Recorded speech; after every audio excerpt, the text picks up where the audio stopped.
لله رب العالمين والعاقبة للمتقين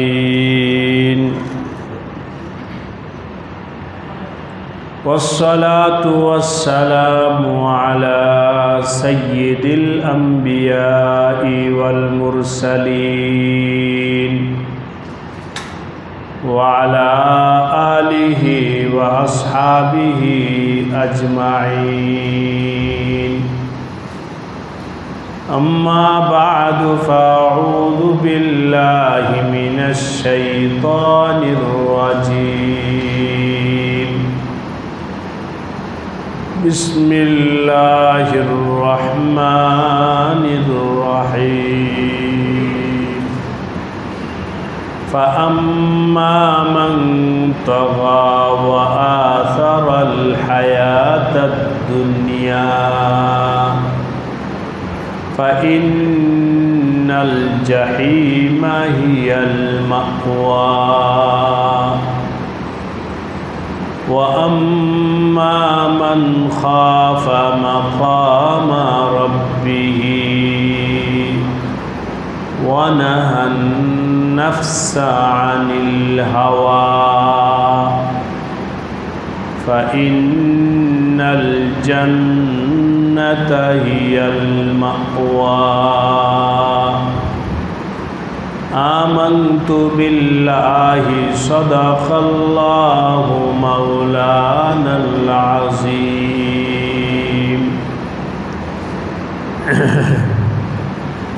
লালবাগ ইসলামবাগ বাইতুল মামুর জামে মসজিদ কর্তৃক আয়োজিত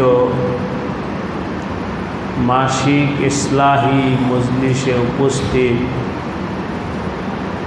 হযরত উলামায়ে কেরাম, মুরব্বিয়ানে কেরাম,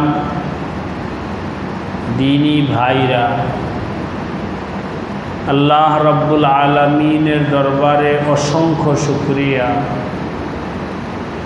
যে আল্লাহ রব্বুল আলামিন মেহেরবানি করে দয়া করে আমাদেরকে আজকের এই মুবারক মজলিসে আসার বসার তৌফিক দান করেছেন। সকলে শুকরিয়া আদায় করে বলি আলহামদুলিল্লাহ। আমি আপনাদের সামনে সূরাতুন নাজিআতের কয়েকটা আয়াত তেলাওয়াত করেছি। মৃত্যু পরবর্তী জিন্দেগি, আমাদের মৃত্যুর পরবর্তী জীবন কেমন হবে? দুই ধরনের হতে পারে। এক হলো মৃত্যুর পর কারো ঠিকানা হবে জান্নাত, আবার মৃত্যুর পর কারো ঠিকানা হবে জাহান্নাম। যার ঠিকানা জাহান্নাম হবে সে ওই জাহান্নাম থেকে বের হয়ে আসতে পারবে না। জাহান্নাম অনেক কষ্টের জায়গা, অশান্তির জায়গা। এই কষ্ট থেকে রেহাই পাওয়ার জন্যে অনেক চেষ্টা করেও রেহাই কেউ পাবে না। আর জান্নাত হলো অত্যন্ত সুখের, শান্তি, আরামের জায়গা। কারো ঠিকানা যদি জান্নাত হয় তাহলে ওই ব্যক্তিকে ওই আরাম এবং শান্তির জায়গা থেকে কখনোই বের হওয়া লাগবে না। একবার যদি ঠিকানা হয়ে যায় আল্লাহ পাক সব সময়ের জন্যে তাকে ওই আরামের জায়গায় রাখবে। জান্নাতে এমন হবে না যে আজকে কেউ জান্নাতে ঢুকছে আগামীকাল বের হয়ে যাবে, না না। যেই ব্যক্তির জন্যে একবার জান্নাতের ফয়সালা হবে সে সব সময় জান্নাতেই থাকবে। কি করে জান্নাত পাওয়া যায় আর কি করে জাহান্নাম থেকে মুক্তি পাওয়া যায়, এই বিবরণটা আল্লাহ পাক এই আয়াতে দিছেন। এখানে যারা আছেন সবাই তো চাবেন, চাওয়াও উচিত জাহান্নাম থেকে মুক্তি সবাই চাইবে, ঠিক কিনা বলে? কেউ জাহান্নামে যাইতে চাবে না, কিন্তু জাহান্নাম থেকে মুক্তি পাইতে হলে কি করতে হবে? আল্লাহ পাক যা বলেন সেটাই সত্য। ইন্না ওয়াদাল্লাহি হাক্কুন, আল্লাহ পাকের ওয়াদা সত্য, আল্লাহ যেটা বলেন সেটাই হবে। আল্লাহ পাক বলেন ফাআম্মা মান তাগা, যে কোনো ব্যক্তি আল্লাহ পাকের নাফরমানি করবে, আল্লাহ তাআলার অবাধ্য হবে, আল্লাহর হুকুমকে মানবে না, আল্লাহর অবাধ্য হবে।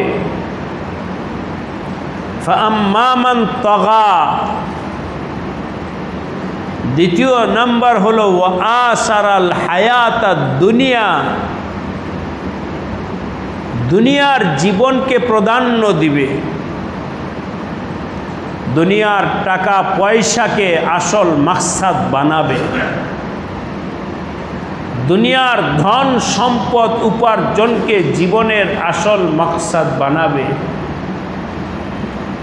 টাকা পয়সা উপার্জন করার ক্ষেত্রে হালাল হারাম জায়েজ নাজায়েজ কোনো পরোয়া নাই,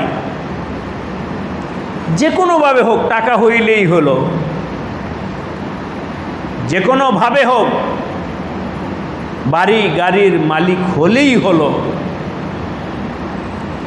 যেই কোনো ব্যক্তির মধ্যে এই দুইটা হালাত থাকবে, সবাই দিলের মধ্যে বসাবেন। তগা, যে কোনো ব্যক্তি আল্লাহর অবাধ্য হবে, এবং যেই ব্যক্তি দুনিয়ার জিন্দেগিকে প্রাধান্য দিবে, ফাইন্নাল জাহিমা হিয়াল মাওয়া, ওই ব্যক্তির ঠিকানা হবে জাহান্নাম। তাহলে জাহান্নাম থেকে বাঁচতে হলে এর বিপরীত কাজ করতে হবে। আল্লাহ পাকের অবাধ্য হওয়া যাবে না, চেষ্টা করব ইনশাআল্লাহ। আল্লাহর অবাধ্য হওয়া যাবে না। দ্বিতীয় নাম্বার, দুনিয়ার জীবনকে প্রাধান্য দেওয়া যাবে না, আখেরাতের জীবনকে প্রাধান্য দিতে হবে। যে ব্যক্তি আল্লাহ পাকের অবাধ্যতা থেকে বের হয়ে আসবে আর আখেরাতের জীবনকে প্রাধান্য দিবে, আল্লাহ পাক ওই ব্যক্তিকে জাহান্নাম থেকে মুক্তি দান করবেন। জাহান্নাম থেকে বাঁচতে হলে দোস্ত আল্লাহ পাকের অবাধ্যতা যেন না হয়। আল্লাহ পাকের অবাধ্যতা কি? এভাবে আপনাদেরকে বলছি, হজের সফরে বিভিন্ন সময় বিভিন্ন ভাইদের সাথে সাক্ষাৎ হয়। তো এক ভাই বলল আমাকে, হুজুর কিছু নসিহত করে সফরের হালাতে। তো আমি বললাম, দেখো নবী আলাইহিস সালাম বলেছেন, বুনিয়াল ইসলামু আলা খামসিন, ইসলামের খুঁটি হলো 5টা। আপনাদের এই মসজিদের মাঝখানে 2টা খুঁটি দেখা যায়, কিন্তু চতুর্পাশেও খুঁটি আছে। ইসলামের বুনিয়াদ এবং খুঁটি হলো 5টা। এই খুঁটি ছাড়া কেউ মুসলমান হবে না। মুসলমান হতে হলে তার এই 5টা খুঁটিকে ঠিক রাখতে হবে। 1 নাম্বার হলো শাহাদাতু আল্লাহ ইলাহা ইল্লাল্লাহ। মুখে এই কথা বলতে হবে, আল্লাহ ছাড়া আর কোনো মাবুদ নাই। হযরত মুহাম্মদ সাল্লাল্লাহু আলাইহি ওয়াসাল্লাম আল্লাহ পাকের রাসূল। এই কথা মুখে বলতে হবে, এই কথা অন্তরে বসাইতে হবে। মুখেও বলতে হবে, অন্তরেও বসাইতে হবে। এই কালিমা, এটা হলো 1 নাম্বার খুঁটি। 2 নাম্বার খুঁটি হলো ওয়া ইকামিস সালাতি, দৈনিক 5 ওয়াক্ত নামাজ পড়া। 3 নাম্বার খুঁটি হলো ওয়া ইতাউজ যাকাতি, বছরে হিসাব করে নিজের সম্পদের যাকাত প্রদান করা। যাকাতের ব্যাপারে যেন কোতাহি না আসে। 4 নাম্বার হলো ওয়াতাসুমা রমজান, রমজান মাসের রোজা রাখা। 5 নাম্বার হলো তাহুজ্জাল বাইত মান ইস্তাতা ইলাইহি সাবিলা, আল্লাহ পাক যাকে সচ্ছলতা দান করেছেন, সমর্থ দান করেছে, তাদের জন্য হজ করা জীবনে একবার ফরজ। এই হলো ইসলামের খুঁটি। কয়টা ভাই? এখন যে আমাকে বলছে তাকে বললাম, চলো আমরা দেখি কয়টা তোমার হয়েছে। বিল্ডিং যখন বানায় তো একসাথে তো আর খুঁটি সবগুলো বানায় না, পিলার একটা বানায়, এরপরে আরেকটা ধরে, এভাবে একটা বিল্ডিংয়ের মধ্যে কথার কথা 10টা পিলার গাড়তে হবে, তো একটা একটা করে এভাবে বানাইতে থাকে। ভাই কাজ কতটুকু হয়েছে? বলে 3টা হয়েছে, আরও 6টা বাকি আছে। আবার কয়দিন পরে জিজ্ঞাসা করেছে, ভাই কয়টা হয়েছে? বলে 6টা হয়ে গেছে, আর 3টা বাকি আছে। আবার কয়দিন পরে ভাই কয়টা পিলার হয়েছে? বলে আলহামদুলিল্লাহ সবগুলো হয়ে গেছে। হিসাব করি কিনা আমরা? ইসলামের খুঁটি কয়টা? 5টা। এটা কি শুধু ইমাম সাহেব আলেমের জন্য না, সব মুমিনের জন্য? এখন আমি এক একজনকে জিজ্ঞাসা যদি করি যে বলেন তো আপনার কয়টা খুঁটি হয়েছে, চলেন আমরা যোগ বিয়োগ করি, আমাদের কয়টা খুঁটি হয়েছে? 1 নাম্বার খুঁটি কালিমা। আলহামদুলিল্লাহ, এখানে সবাই কালিমা পড়নেওয়ালা, বলেন আলহামদুলিল্লাহ। তাহলে এই খুঁটিটা তো হলো না? 1 নাম্বার খুঁটি। 5 নাম্বার খুঁটি কি? হজ। তো যেহেতু হজের সফরেই বলতেছে ওই লোক আমাকে, বললাম আল্লাহ শুক্রিয়া, তোমার 1 নম্বর খুঁটিও হয়েছে, কালিমা পড়ছো। 5 নাম্বার খুঁটি হজ, এটাও হয়ে গেল আলহামদুলিল্লাহ। এরপরে কারো মন চলে আবার গেল, সেটা ভিন্ন ব্যাপার, কিন্তু জীবনে একবার হজ হয়ে গেছে তো হয়ে গেল 2টা খুঁটি। 5টা থেকে 2টা হয়ে গেল, আর বাকি আছে কয়টা? 3। তার মধ্যে আজকে এই পবিত্র নগরীতে বসে ওয়াদা করো যে হজ করে যাওয়ার পরে নামাজ কাজা করব না। যদি কেউ নামাজি হয়ে যায়, অর্থাৎ সে সব সময় 5 ওয়াক্ত নামাজ পড়ে, নামাজ কাজা হয় না, 1 সপ্তাহে 1 দিনও কাজা হয় নাই, 1 মাসে 1 দিনও কাজা হয় নাই, 1 বছরে 1 দিনও কাজা হয় নাই, 2 বছর, 3 বছর, 4 বছর, এমন একটা পর্যায়ে গিয়া যদি যায়, তাহলে তো ওই লোকটা বলতে পারে আলহামদুলিল্লাহ আমি নামাজি। পারে কিরা বলতে? যার নামাজ কাজা হয় না সে কি নামাজি? বলো দেখি তুমি নামাজি হয়েছো কিনা বলো। যদি না হয়ে থাকো তাহলে এখানে ওয়াদা করে যাও এখন থেকে আমি নামাজি হব।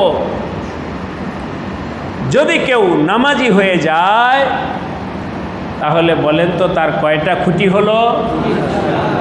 3টা হয়ে গেল। কি ভাই রমজানে রোজা রাখো? আলহামদুলিল্লাহ রমজানে রোজা কাজা হয় না, ভাঙি না, রমজানও রোজা রাখতেছি 5-10 বছর যাবৎ, রোজা কাজা হয় নাই। তাহলে বলতে পারি এই লোকটা রোজাদার, তাহলে তার 4টা খুঁটি হয়ে গেল। বাকি রয়েছে কয়টা? একটা। সেটা হলো কি? প্রতি বছর যে কোনো 1 মাসে অর্থ বছর ধরে হিসাব করে, আন্দাজে নয়, হিসাব করে যোগ বিয়োগ প্লাস মাইনাস সব কিছু করে পাই করে জাকাত দেওয়ার অভ্যাস বানাও। যদি কেউ বছরে 1 বার জাকাত দেয়, যদি কেউ বছরে 1 মাস রোজা রাখে, যদি কেউ জিন্দিগিতে 1 বার হজ করে, যদি কেউ দৈনিক 5 ওয়াক্ত নামাজ পড়ে, তাহলে ওই ব্যক্তির 5টা খুঁটি ঠিক হয়ে গেল। এখন সবার সামনে আমি এটা জিজ্ঞাসা করব না কার কার খুঁটি ঠিক হয়েছে, কিন্তু ভাই দোস্ত আপনি নিজের যোগবিয়োগ নিজে করেন। কিভাবে যোগবিয়োগ করবেন এই যে বলে দিলাম। কালিমা হয়েছে, হজ হয়েছে, নামাজ হয়েছে কিনা এটা বলো, রোজা হয়েছে কিনা এটা বলো, জাকাত দাও কিনা হিসাব করে এটা বলো। যদি হয় তাহলে তোমার জিন্দিগির 5টা খুঁটি ঠিক হইল। আমার ভাইরা বাবাজিরা সবাই আজকে মজলিসে ওয়াদা করে। হ্যাঁ, আবার এখানে একটা বিষয় আছে, আমি তো আমভাবে কথা বলতেছি, এর মধ্যে 2টা খুঁটি এমন আছে, 5টার মধ্যে 2টা এমন আছে যেটা সবার উপরে নয়। ঠিক কিনা বলেন? হজ আর কি যাকাত সবার উপরে নয়, আর বাকি কয়টা? ওই 3টা সবার উপরে। তো যাদের উপরে 3টা তারা 3 খুঁটি ঠিক করো, যাদের উপরে 5টা তারা 5টা খুঁটি ঠিক করো। রাজি আছি? হাত উঠে ওয়াদা করেন যে 5টা খুঁটি ঠিক করো। আল্লাহ আমাদের সবাইকে তৌফিক দান করেন। 3 অথবা 5 খুঁটি দুরুস্ত করো, এগুলো আমার আল্লাহর হুকুম। এখন একজনকে জিজ্ঞেস, ভাই আল্লাহকে মানো? বলে হ্যাঁ মানি। নামাজ পড়ি না, এমনি আল্লাহকে মানি। হুজুর আপনারা তো শিক্ষিত মানুষ, বলেন এটা কি মানা? আল্লাহ পাক কোরআনে কারিমে নামাজের কথা বলছে, বলে হ্যাঁ হুজুর আল্লাহকে তো মানি কিন্তু নামাজটা পড়ি না। তাহলে এই মানার অর্থ কি? মানার অর্থ তো হলো তার হুকুম মানা, মানার অর্থ তো তার নির্দেশকে যথাযথভাবে আদায় করা। সুতরাং জাহান্নাম থেকে যদি বাঁচতে চাও, আল্লাহকে পরিপূর্ণভাবে মানার চেষ্টা করো। আর আল্লাহ পাকের হুকুম না মানলে সেটাই হলো তগা, আল্লাহর অবাধ্য হওয়া। যে ব্যক্তি আল্লাহর অবাধ্য হবে আর দুনিয়ার জিন্দিগিকে প্রাধান্য দিবে, ফাইন্নাল জাহিমা হিয়াল মাওয়া, তার ঠিকানা হবে জাহান্নাম। এখান থেকে বাঁচার জন্য কোটি টাকা দিয়েও হবে না। লাউ কানাত লাহু দুনিয়া, তার যদি পুরা দুনিয়ার সম্পত্তি তার থাকে, আর লাফতাদা বিহি, জাহান্নাম থেকে বাঁচার জন্য সব দুনিয়া লুটায়া দেয়, ফেদিয়া দিয়ে দেয়, তারপরও সে জাহান্নাম থেকে বাঁচতে পারবে না। এই জন্যে আলহামদুলিল্লাহ আপনারা সবাই ওয়াদা করেছেন যে আমি আমার জিন্দিগির 5টা খুঁটি ঠিক করব। যাদের উপরে হজ ফরজ হয়েছে তারা কাল করব না, না,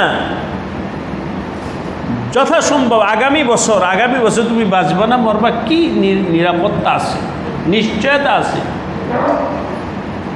তারা কাল বিলম্ব না করে হজের খুঁটি দুরুস্ত করো।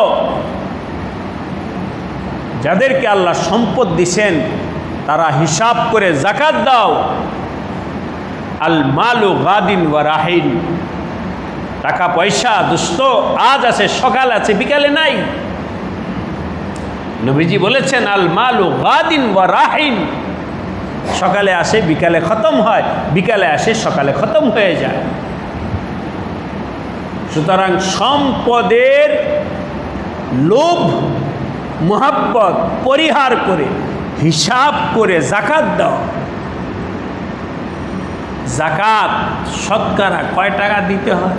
2.5 টাকা। শতকরা 2.5 টাকা। 100 টাকার মধ্যে 2.5 টাকা যাকাত দাও, আর বাকি কয় টাকা থাকে? 97 টাকা 50 পয়সা। এটা তোমার 100 টাকার মধ্যে 97 টাকা 50 পয়সা তোমার, 2.5 টাকা এটা তোমার নয়, এটা গরিবের। এই বন্টন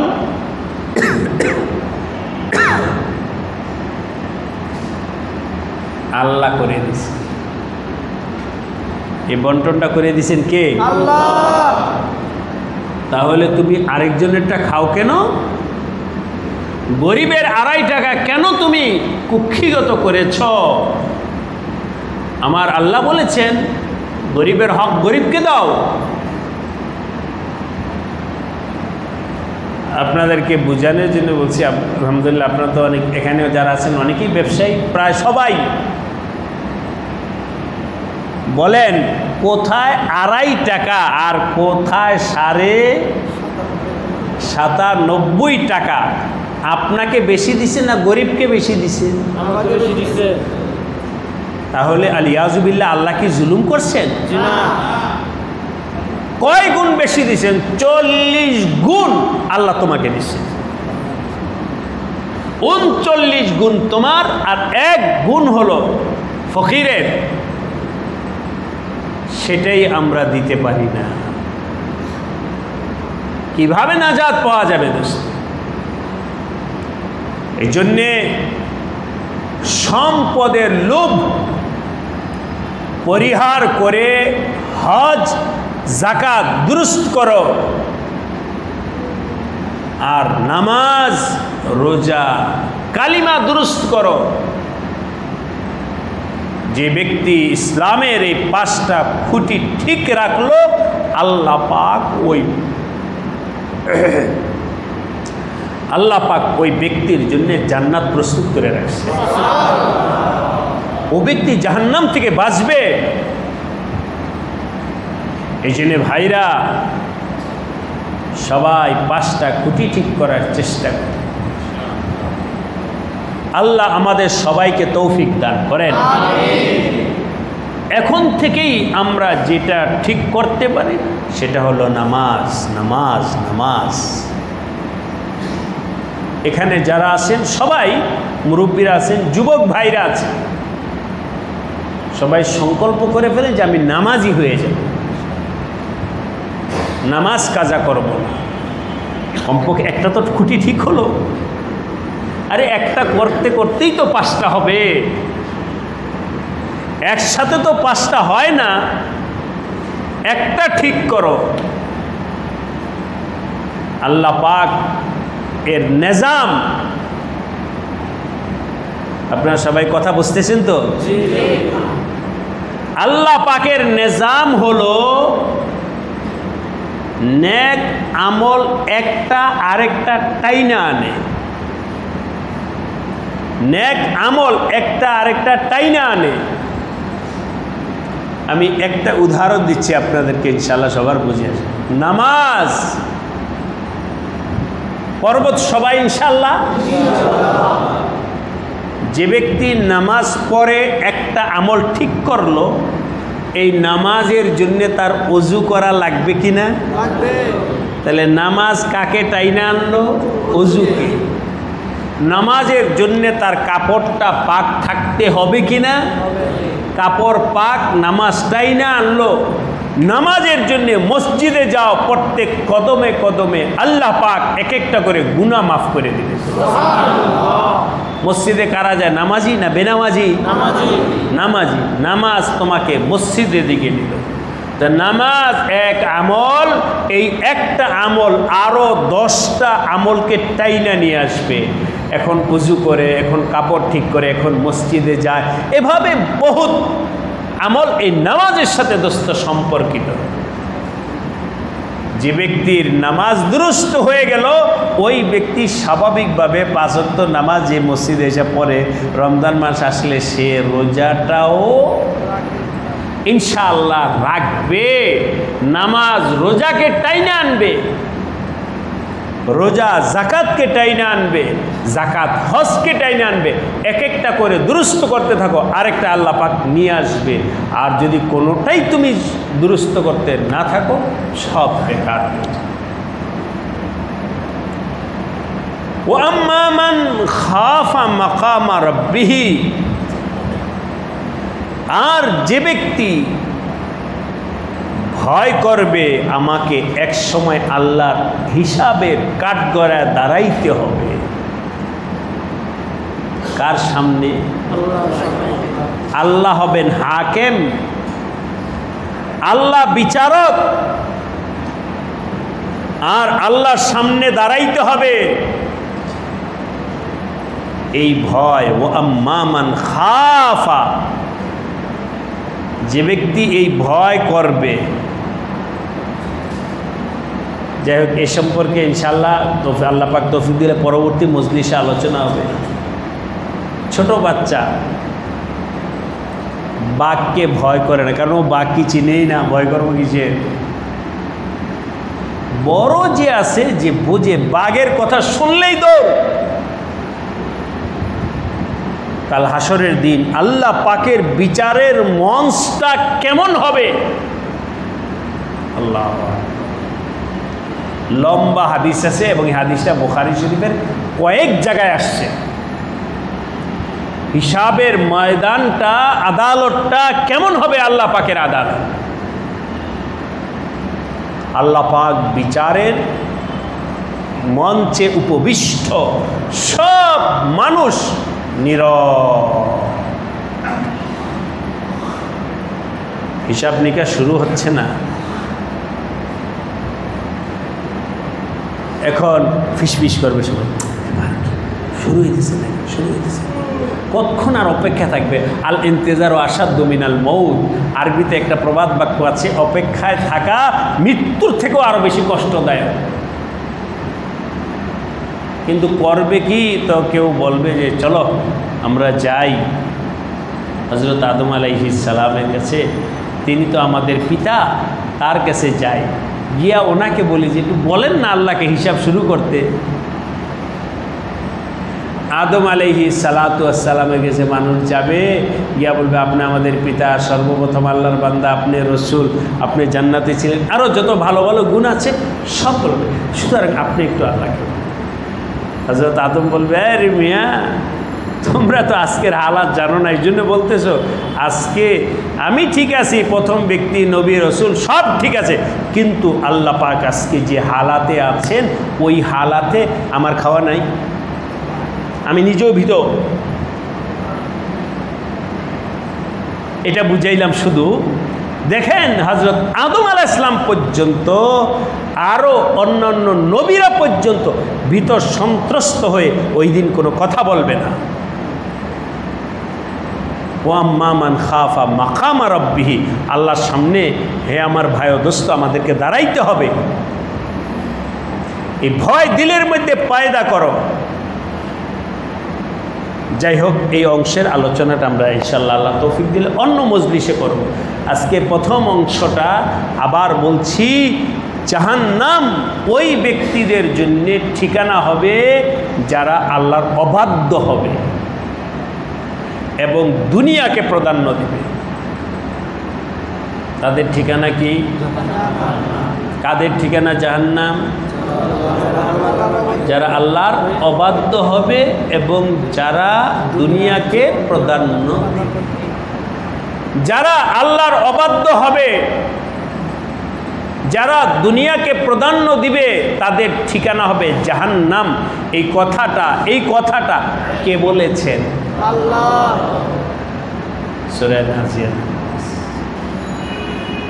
অতএব ভাই দুষ্ট, নিজেকে নিয়ে চিন্তা করি যে আমার ভিতরে আল্লাহর অবাধ্যতা আছে কিনা, আমি কি পারছি আমার আল্লাহকে মানতে, আমি কি পারছি আমার আল্লাহর অবাধ্যতা থেকে ফিরে আসতে, আমি কি পারছি আখিরাতকে প্রাধান্য দিতে। আল্লাহ আমাদের সবাইকে তৌফিক দান করেন, আমিন।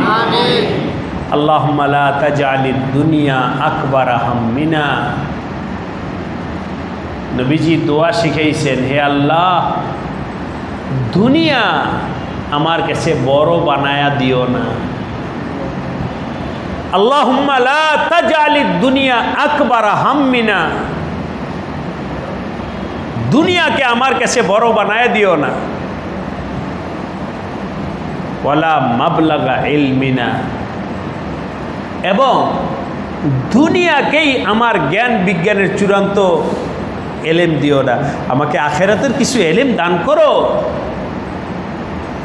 ওয়ালা মাসিরানা ইলান নার, আমার ঠিকানা যেন জাহান্নাম না হয়। আল্লাহ তুমি আমাকে হেফাজত করো এই তিনটা জিনিস থেকে। দুনিয়া যেন আমার কাছে বড় না হয়, দুনিয়ার এলেমেই যেন আমার কাছে শেষ এলেম না হয়, আমার যাওয়াটা যেন জাহান্নাম এর দিকে না হয়। আল্লাহ তুমি আমাকে হেফাজত করো।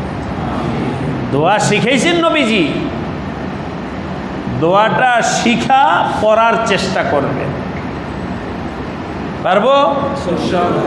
বলেন আমার সাথে সাথে, আল্লাহুম্মা লা তাজআলিদ দুনিয়া আকবারা হাম্মিনা ওয়ালা মাবলাগা ইলমিনা ওয়ালা মাসিরানা ইলান নার।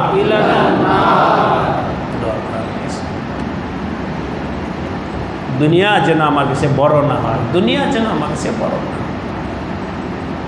আল্লাহ পাক আমাদের সবাইকে আল্লাহর নির্দেশ পালন করে দুনিয়া থেকে যাওয়ার তৌফিক দান করেন। মহব্বতের সাথে বলি লা ইলাহা ইল্লাল্লাহ, লা ইলাহা ইল্লাল্লাহ, লা ইলাহা ইল্লাল্লাহ, লা ইলাহা ইল্লাল্লাহ, লা ইলাহা ইল্লাল্লাহ।